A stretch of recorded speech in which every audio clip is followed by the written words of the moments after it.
전력난이 단기에 해결하기는 쉽지는 않은 것 같아요.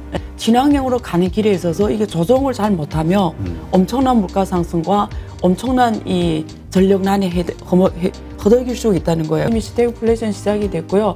물가는 이미 고고행진했습니다, 여러분. 제 생각, 제 예상이 이제 맞으면 두 번째 기업, 세 번째 계속 나올 거예요. 오늘 모신 분은 성균관대학교 중국대학원 안유아 교수님 오셨습니다. 안녕하세요. 네, 안녕하세요. 네, 우리가 지난 방송에서 10월 중순쯤 네. 해가지고 어떻게 돈을 벌 수 있을지 중국 경제 위기를 관련해서 네. 그 얘기를 나눴는데 이제 날짜를 정했죠. 네. 일단 이제 이 방송 나가는 그 밑에 이제 저희가 그 신청 링크가 나갈 건데요. 일단 1시간 반 정도 그 질의응답, 라이브 질의응답까지 포함해서 1시간 반 정도를 기획을 했고요. 24일, 10월 24일이죠. 일요일입니다. 저녁 7시부터 시작이 됩니다. 네, 그래서 관심 있으신 분은 신청을 하시면 되고요. 주제는 중국발 세계 경제 위기 100년 변혁의 시작, 부의 기회를 잡아라입니다.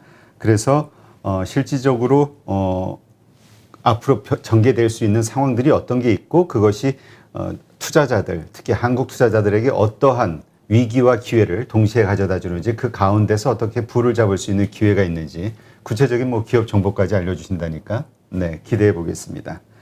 네, 그러면 방송 시작하도록 하고요. 일단 중국 전력난 문제 우리 지난번 다루기는 했는데 그 다음에 보니까 뭐 호주 철광석을 좀 석탄을 내리고 네. 있다. 뭐 네. 이런 게 뉴스에 나오면서 이제 해결된 거 아니야? 또 네. 주식 시장도 좀 안정화돼 가고 있는 것 같고요. 현재 정확한 상황은 어떻습니까? 일단 그 중국 그 동북 같은 경우에는 그 민간에서 쓰는 이런 집에서 쓰는 전기까지 정전이 되면서 되게 사회적 불안과 그리고 안정에 큰 영향을 미치잖아요. 그래서 지금 중앙정부에서 굉장히 이 문제를 아주 그 중요시하고 있고요. 그리고 중국 발전개혁위원회 발개위에서 중국의 내몽고, 그러니까 내몽골입니다. 몽골. 몽골, 내몽골. 네, 여기서 몽골이라고 해요, 몽골이라고 해요. 둘 다 쓰는데 둘다 기본적으로 써요? 몽골하고 우리가 많이 쓰죠. 네, 그러면 외몽고는 완전 외국이고 그 내몽고라고 하거든요. 중국의 본토에 속하는 그 지역을 그 내몽고와 그리고 중국의 샨시성, 그러니까 산서성이 중국에서 석탄을 제일 많이 생산합니다. 네. 그래서 이 두 개가 전체 중국 산출량, 석탄 산출량의 50%를 넘어 생산하거든요. 그래서 중국 발전개혁위원회에서 공문을 만들어서 내몽구하고 이 산서성의 생산량을 늘려라. 그러니까 평소 생산량의 50% 이상을 추가 생산해라. 이랬어요. 그러니까 내몽구 같은 경우에는 72개 광산한테 추가 생산량을 다 이렇게 하달을 했어요. 하달을 했고 또 어떻게 하냐면 그 내몽고 성에서는 자치구라고 하거든요. 중국에서는 내몽고는 자치구입니다. 왜냐하면 소수민족 몽골족이 살기 때문에 자치구라고 하거든요. 내몽고 자치구에서는 그 72개 그 추가 생산하는 그 석탄 기업들이 있잖아요. 네. 각 성에 이렇게 다 1대1로 매칭시켜 놨어요. 예를 들면 이 탕왕에서 나오는 석탄은 뭐 길림성에, 이 탕왕에서 나오는 거는 흥룡강성에, 이 탕왕에는 이렇게 18개 성과 이렇게 매칭시켜 놨어요. 그래서 이 탕왕에서 나오는 거는 반드시 저 성에서의 전기가 정상적으로 돌아가도록 공급을 해라 석탄을 이렇게 했단 말이에요. 그런 노력을 하고 그래서 이렇게 해서 추가적으로 얼마 더 5천만 톤 정도 더 나오는 걸로 되어 있고요. 실제는 한 4,700톤 정도가 지금 기대가 되는데 어쨌든 지금 이 조치를 했으니까 실제 효과가 나오기는 한 2개월 정도 필요하다고 합니다. 그래서 빠르면 올해 말 원래는 한 3월까지 중국 정부에서 계속 계속 전기가 수시로 갈 수 있다 이러는데 올해 말 내년 초 정도에 이게 좀 기대할 수 있냐 이렇게 지금 하고 있고요. 산서성 같은 경우에도 석탄량이 굉장히 많은데 문제는 뭐냐면 산서성도 지금 추가로 광산을 더 막 대수 재개하고 열어라 석탄을 많이 생겼는데 문제가 지금 산서성에 큰 폭우가 왔어요. 음. 큰 폭우가 와서 원래는 추가로 광산을 재개해야 되는데 거꾸로 됐어요. 지금 큰 폭우가 오면서 27개 광산이 잠겼어요. 잠기고 교통이 다 차단이 됐어요. 그래서 이게 물류가 안 돼요. 그래서 거꾸로 돼요. 산서성은 원래 추가로 생산해서 다른 성에 공급을 해야 되는 상황인데 폭우가 오면서 지금 잠겼어요. 그래서 산서성은 기대가 불가능하고 오히려 더 줄어드는 현상이 발생하면서 이 생각에는 전력난이 단기에 해결하기는 쉽지는 않은 것 같아요. 네. 근데 그 호주에서 공급이 재개가 됐다 이 얘기도 있던데요.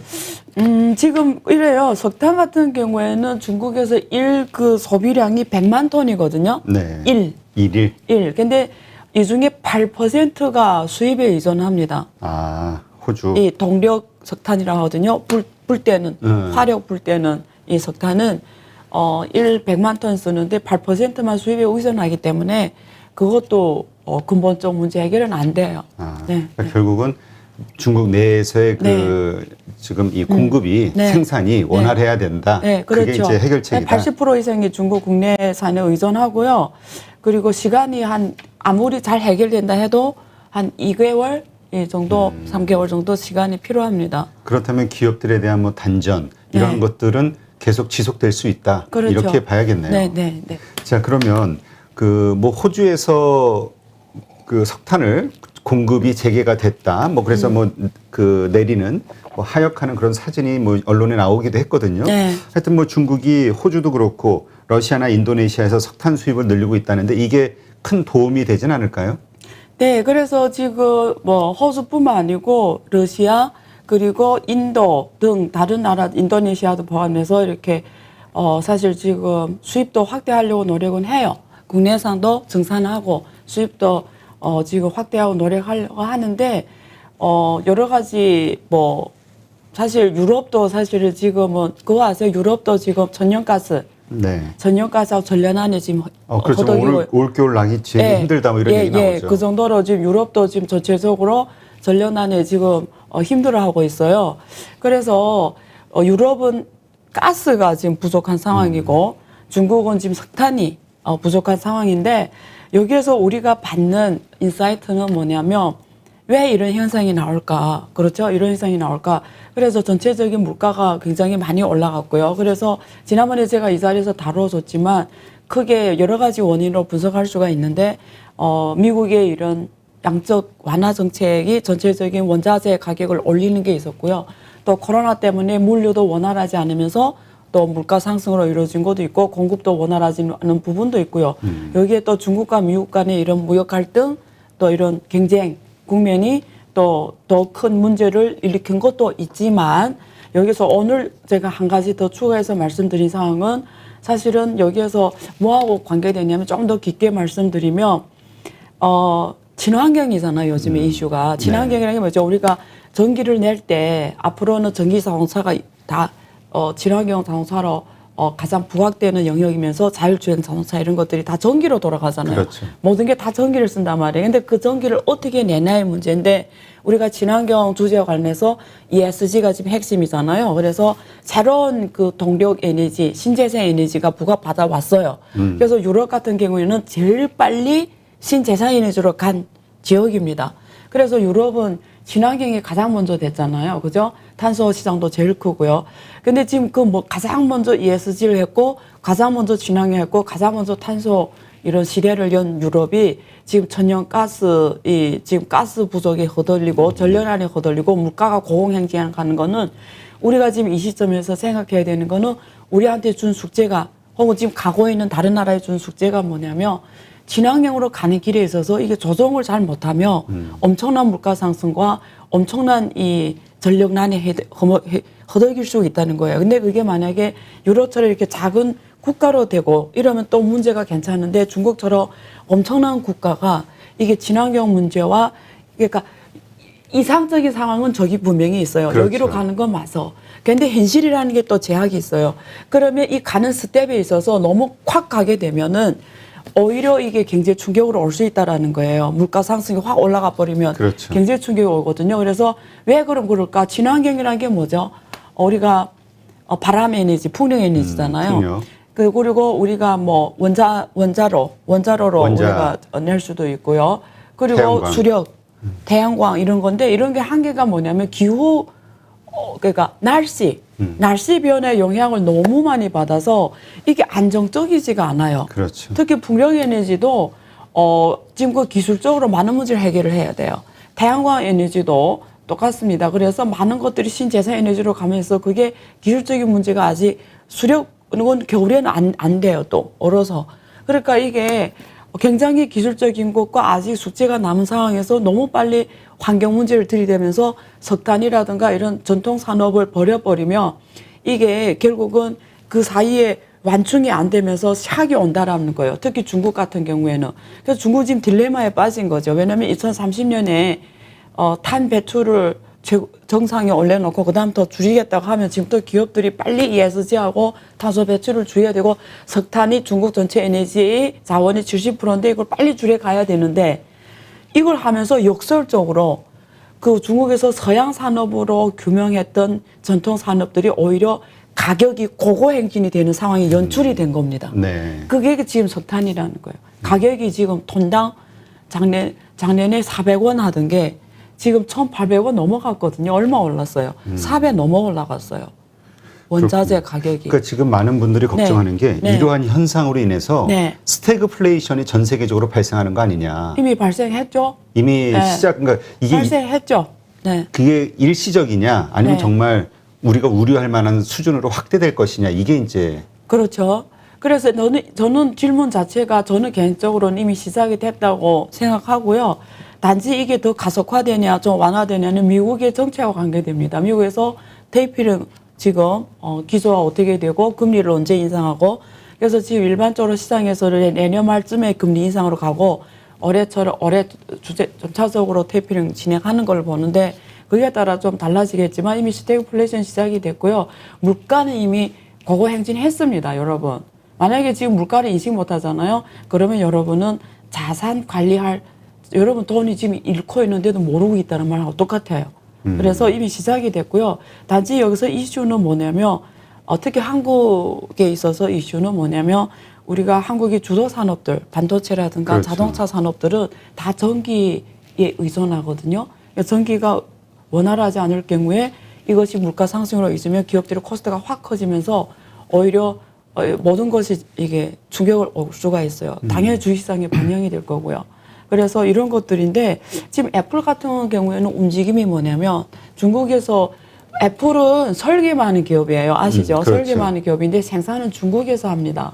그래서 중국에서 하는데요. 애플은 이미 중국에서 34개의 공급상을 지금 어서 스톱시켰어요. 왜냐하면 전기가 지금 제한 조치가 길게 갈 거라고 판단해서 어제는 중국의 공급사원들 어제는 이게 전기 때문에 원활하게 공급 못하니까 지금 잘라버렸거든요. 그러니까 공급망이 제조해주는 하청업체들. 하청업체들을. 그러니까 지금 그걸 준비하고 있다라는 거거든요. 그럼 공급망이 지금 변하는 거예요. 또 이 공급망이 변해서 물류가 변하고요.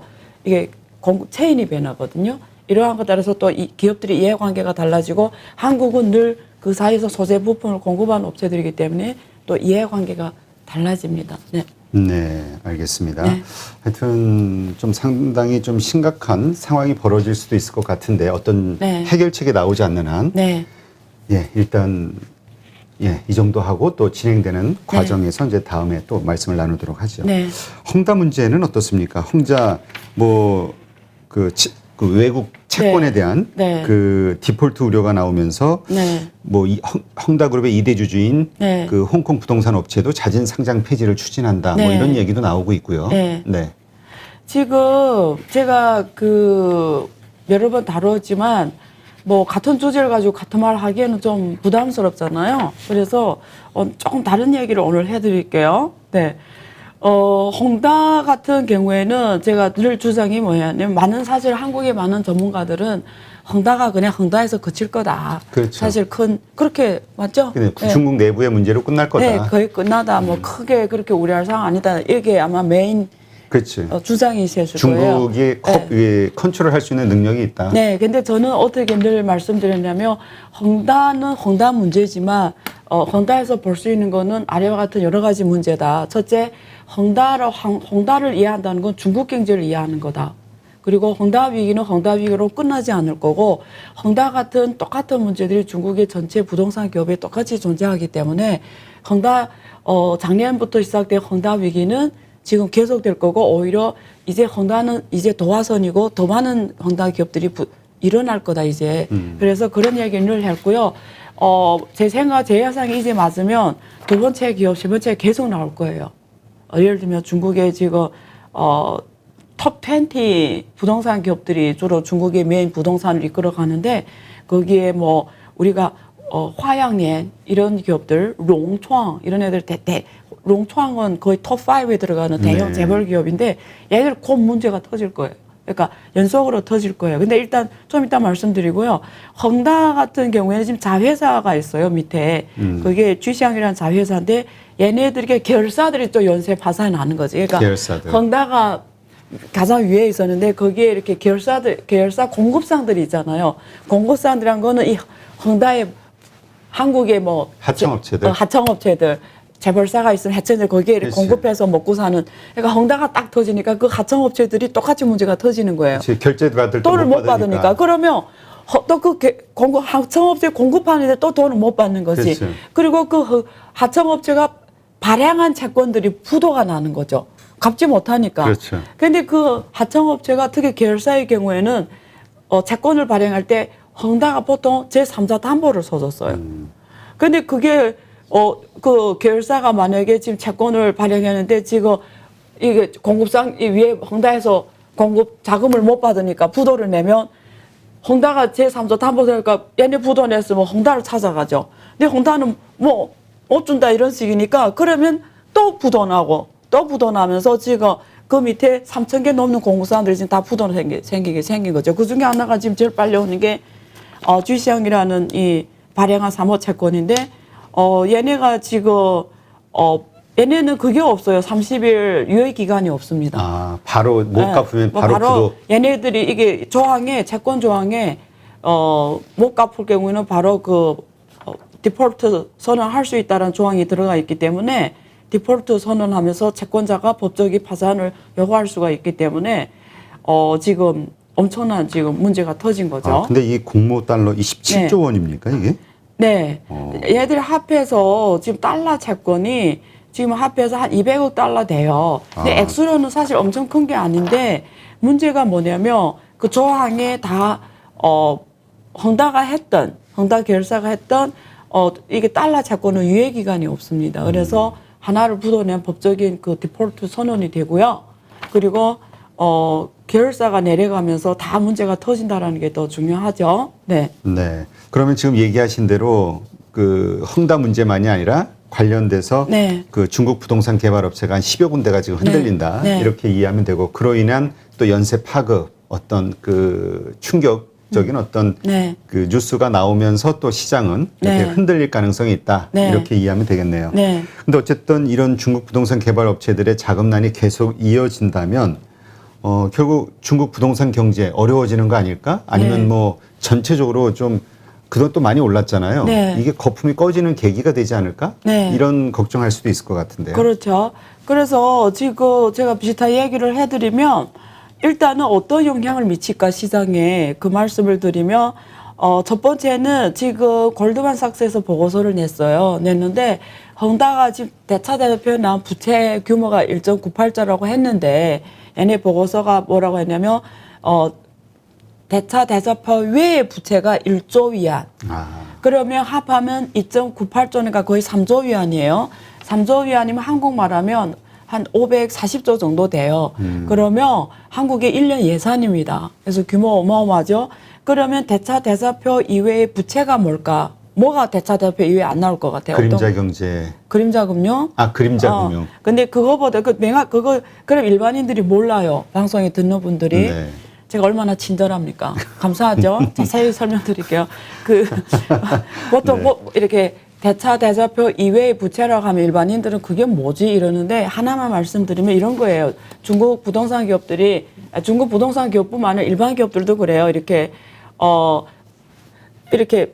우리가 말하는 채권 발행이나 이런 대차대표 적는 부채 말고 보통 또 어떤 경우에냐면 한도를 다 쓰면 왜냐면 부채율이 높아지면 신용이 나빠져요. 그렇죠. 그게 자본 조달 비용이 확 올라가 버려요. 그러니까 채권을 발행할 때 금리가 올라가 버리니까 안 좋잖아요. 그러면 대차 대사표는 안 나타나게 해요. 그게 방법 중에 하나가 뭔지 알아요? 중국말로 민구实在라는 표현이 있어요. 이 말은 뭐냐면 보기에는 주식을 발행한 것 같아. 그런데 제3자 유상증자를 한 것 같아요. 제3자 유상증자를 주식 발행한 것 같은데 실제는 그게 본질은 채권이라는 거죠. 채권. 그럼 어떤 경우에 주식 발행했는데 그게 본질은 채권이니까 예를 들면 내가 중국 기업인데 대표님이 제3자한테 제가 유상증자 하는 거예요. 그래서 우리 기업에 주식을 사는 거죠. 돈이 들어와요. 그런데 실제는 우리는 무슨 계약을 했냐면 채권 채무 계약. 아니 그게 아니고 그 주식을 내년쯤에 내가 재매입하는 걸로. 아, 재매입할 때는 원래 가격이 아니고 프리미엄 주고. 프리미엄 주는 그 프리미엄 실제는 이자인 거예요. 이자지. 그러니까 그게 보기에는 자본융자인데 주식융자인데 실제 뭐죠? 내년에 1년 후에 내가 그걸 주식을 재매입해 오면서 어느 만큼 부채서 주겠다니까 실제는 뭐죠? 이자인 겁니다. 이걸 채무고. 예, 채무입니다. 그래서 중국에서 민구实在라고 해요. 그래서 이거는 대차 대표의 부채를 안 나타나요.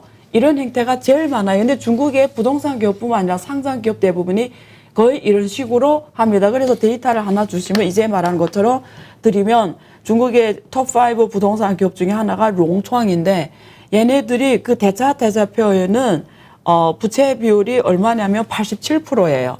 대차 대자표의 부채. 그게 보통 부동산 기업이 87%면 높은 게 아닙니다. 근데 실제는 민구实在이런 방식으로 한 거 하면은 138%예요, 부채율이. 그리고 예.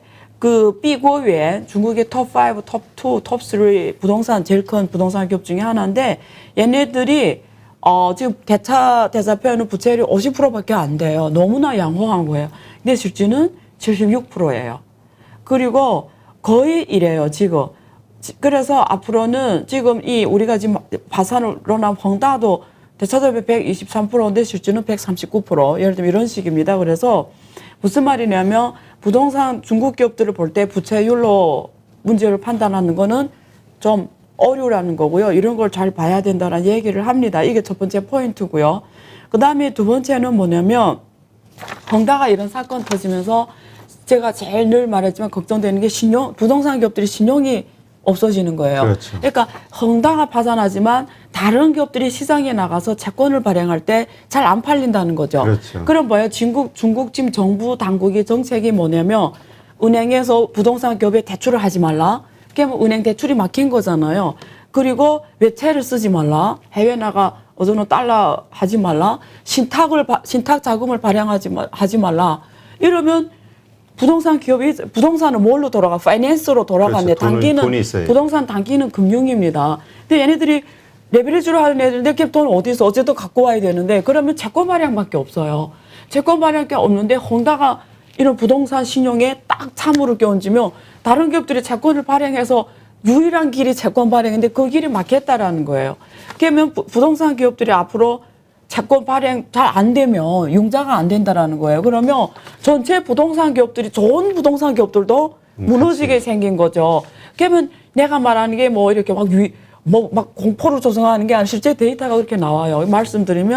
데이터로 말씀드리면 올해 들어와서 올해 1월부터 10월까지 지금 부동산 기업의 전체 융자가 규모가 1조 위안밖에 안 되고요. 작년 대비 20%가 떨어졌어요. 특히 3분기에 들어와서 헝다가 이게 사건이 불거진 다음에 콱 터진 다음에 3분기에 들어와서 지금 부동산 기업의 100대 중국 100대 부동산 기업의 융자 규모가 2,872억 위안밖에 안 되고요. 작년 동기 대비 38% 떨어졌어요. 그러니까 떨어졌네. 지금 급격하게 채권 발행이 잘 안 된다라는 거예요. 그러면 좋은 기업도 망합니다. 왜냐하면 부동산은 단기에는 금돈이 돌아야 돼요. 빨리빨리 들어오고 빨리빨리 이런 거로 돌아가는 게 부동산이에요. 그래서 지금 제가 늘 말하지만 헝다 사례지만 왜 제가 이렇게 위기로 보냐면 전체 신용이 특히 부동산 기업의 신용이 무너지고 있는 게 추가 위기의 도화선이 될 수 있다라는 겁니다. 네, 알겠습니다. 하여튼 뭐 말씀을 들어보니까 네. 이게 우리가 좀 가볍게 네. 해결될 수 있는 헝다의 문제로 봤는데 네. 이게 좀 전이가 되면서 커질 수도 있겠구나, 판이. 그렇죠. 예, 그런 생각이 드네요. 물론 이제 네. 중국 정부가 이거에 대비해서 어떠한 정책을 내놓느냐, 이거에 따라도 달라지겠죠. 네. 예, 달라진. 네. 그래서 이제 중국 정부의 정책 스탠스를 좀 지켜봐야 될 것 같은데. 네. 예, 하여튼 우리도 같이 좀 긴장하고 이 추이를 좀 잘 살펴봐야 되지 않을까 이런 생각이 드네요. 네.